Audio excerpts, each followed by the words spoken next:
Hello there, I'm that Metroid guy. The Olympic cluster video needs a little more time to sort out, so I want to talk about something smaller in scale, quite literally. We're going to talk about the Morph Ball, what it is, why it was made, and how I believe it works in-universe. This is one a lot of people talk about to this day, and hopefully I can answer some of the questions that have plagued some for decades. Before we get to that, be sure to like the video and subscribe to the channel for more Metroid videos. Like I said, I will be covering the Olympic cluster and eventually Quadraxis. Quick intro out of the way, let's roll into the Morph Ball.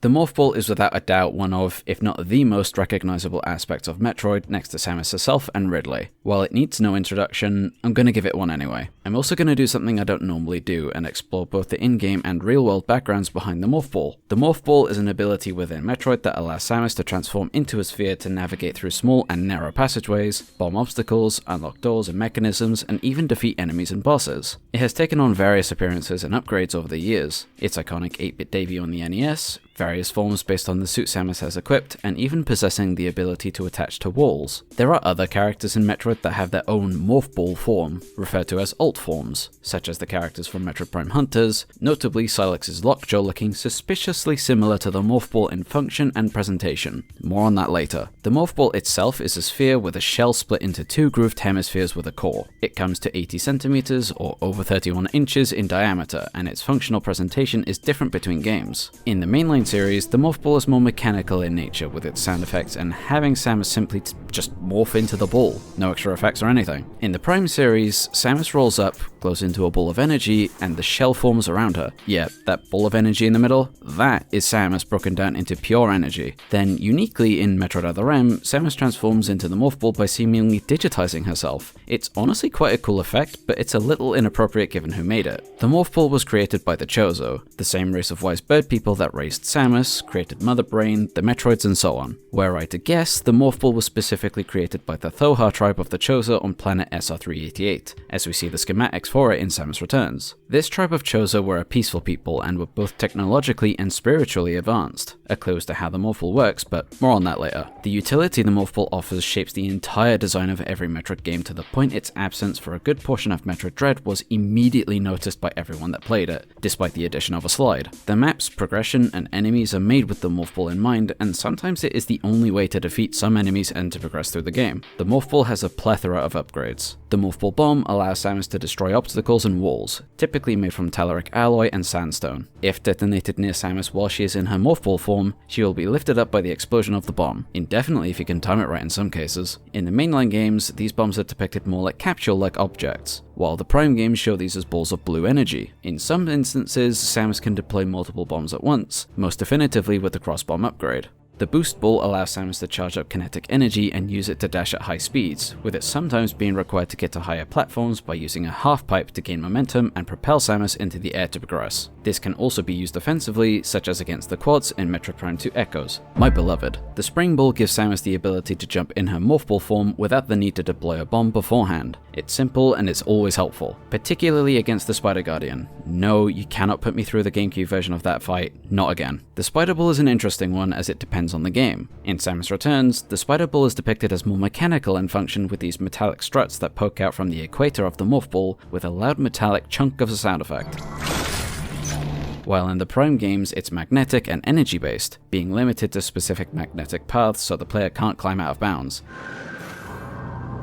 This is really intelligent design, changing the design to fit more within the confines of the game aesthetically, functionally, and so on. Game devs are so clever. There's also the corruption-specific upgrade called Hyper Ball, which can only be used when Samus is in hyper mode while in her Morph Ball. If she is, she can use a phase-on based attack to send what looks like streams of blue electricity toward nearby targets, akin to the Death Ball from the Echoes multiplayer mode, only not as insta-killy. But the ultimate upgrade from the Morph Ball is none other than the Power Bomb, a weapon that is so deadly it gets its own cutscene about it. It's a mini nuke, basically. It can destroy specific terrain such as Bendezium, Denzium, and open power bomb doors, and it can reduce most living things to atoms, like these space pirates.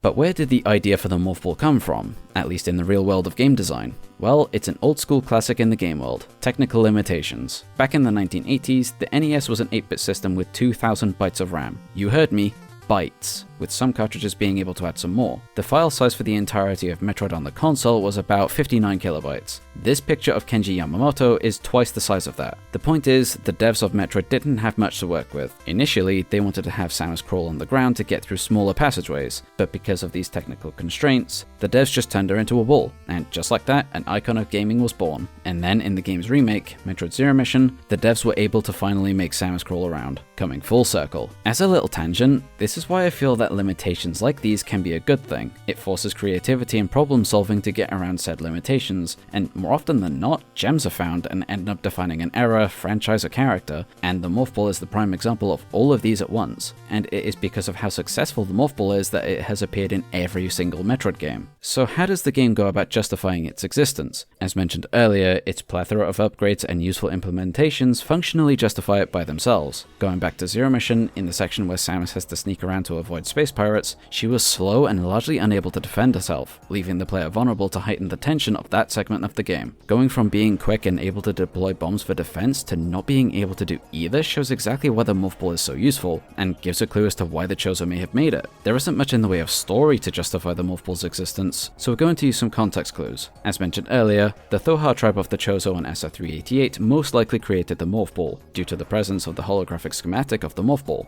What is unique about this tribe that would spur its creation though? Well, two things. The first one is as players have experienced firsthand, and that's the Metroids. When a Metroid attaches itself to a creature, they're as good as dead. The only way to get a Metroid off you is to turn into a Morph Ball and deploy a bomb. Relatively straightforward, but this also ties into the second, more likely point. The Thoha Chozo and SR388 were colonizing and reshaping the planet to suit their needs. Personally, this included the ability to allow the Metroids to propagate and deal with the X-Parasite, the sole reason for their creation. This meant excavating, digging, and navigating through small passageways where a hands-on approach was required, especially to keep up with the Metroids, as they have also dug and created passageways that only a Morph Ball can navigate, justifying why something like the bombs and Spider Ball were created. Moreover, Chozo Tech seems to really like using spheres of energy to the point that other factions have replicated it. Because of the multifunction role the Morph Ball would fulfill for the Chozo, and given their technological and spiritual prowess, this would be the cause for its creation and spread over the Thoha population specifically. So how does it work? First, let's break down the motion of Samus transforming into the Morph Ball, starting with Metroid Dread. When pressing the Morph Ball button, Samus will tuck into herself and instantly turn into the Morph Ball. Exiting the ball, Samus will instantly appear squatted down and then straighten out. That doesn't really say much, but it is mechanical in terms of sound and feel. Let's go on over to Prime to see things a bit more explicitly. When pressing the Morph Ball button, the camera starts to pan out from the back of Samus's head as she lowers her arm. She will start to roll and curl into a ball and shrink in size before glowing into a bright light and disappearing, with the ball of energy replacing her as the shell of the Morph Ball forms around it. Then, when exiting the ball, Samus will instantly appear all tucked up before jumping up with a spin and into a stand before the camera moves back into Samus's head. This process is done much better in the original Prime trilogy than remastered for some reason. Now, you might have noticed that I've mentioned the Thoha Chozo's spiritual prowess a couple of times. I fully believe that this is the key aspect as to how the Morph Ball, and Chozo technology in general, works, and it kind of feels obvious. Spirits, ghosts, telepathy, and metaphysical stuff aren't rare in Metroid. We fight Chozo ghosts in Metroid Prime repeatedly. There's Fantoon, which is a ghostly multidimensional being, and the Olympics transcend into telepathic spirits that can interact with the real world. It can even be inferred that the third-person camera in the Prime games is Samus's perspective in spirit form, so having the Chozo be able to perfectly blend technology with the spiritual makes them unique and their technology borderline impossible to replicate. As the Space Pirates found out, their approach is much more grounded in brutish hard science with no consideration for the spiritual aspect, and so while they are able to recreate Chozo weapons, they will never be able to recreate the Morph Ball, which is where Sylux comes in. His lockjaw is scarily identical in how it functions and even looks similar to the Morph Ball. There is a central ball of energy, it deploys the exact same energy bomb as the Morph Ball bomb, and it even has a shell broken up into two pieces, only it's more pointed with blue and green accents and slightly hovers above the ground. Sylux even does the typical roll into the form, but interestingly, it looks like his body becomes the shell of the lockjaw itself. In Hunters, it is described as such. Sylux's alternate form, the lockjaw, may consist of stolen prototype Federation technology. It allows the user to transform into two tetracarbon ceramic alloy blades joined together by an energy thread. Its principal method of attack is to weave a network of explosive tripwire. Even the official player guide comments on the lockjaw. The lockjaw form has been under secret development by the Galactic Federation for years. It allows the user to transform into two sharp beams that spin around an energy core. It is unclear how the Galactic Federation prototype weapon ended up in Silex's possession. With the implications in Metroid Fusion and a direct confirmation in Metroid Prime Federation Force, a top-secret program to develop mechanized battle armor based on the technology in Samus Aran's power suit.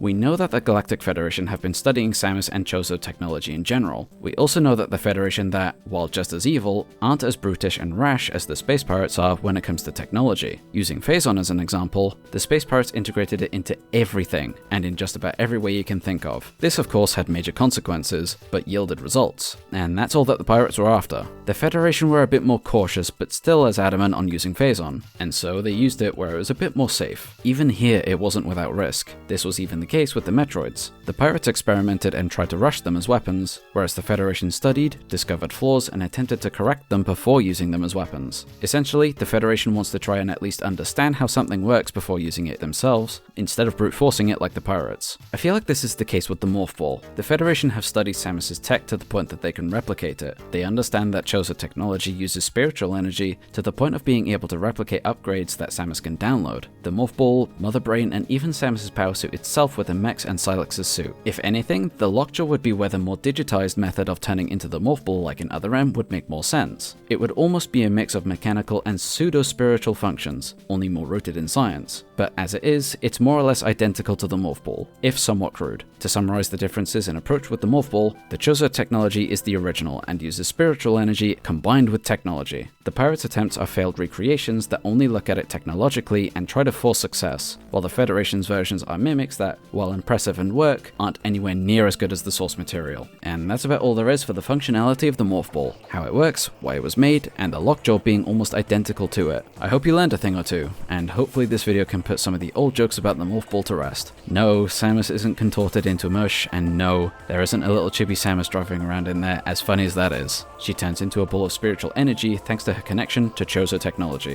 What do you think? Let me know in the comments. And with that, what do you mean Nintendo put out new footage of Metroid Prime 4 while I was writing this? Well, I'm that Metroid guy, and I will see you when we analyze all the new footage of Prime 4. Bye bye.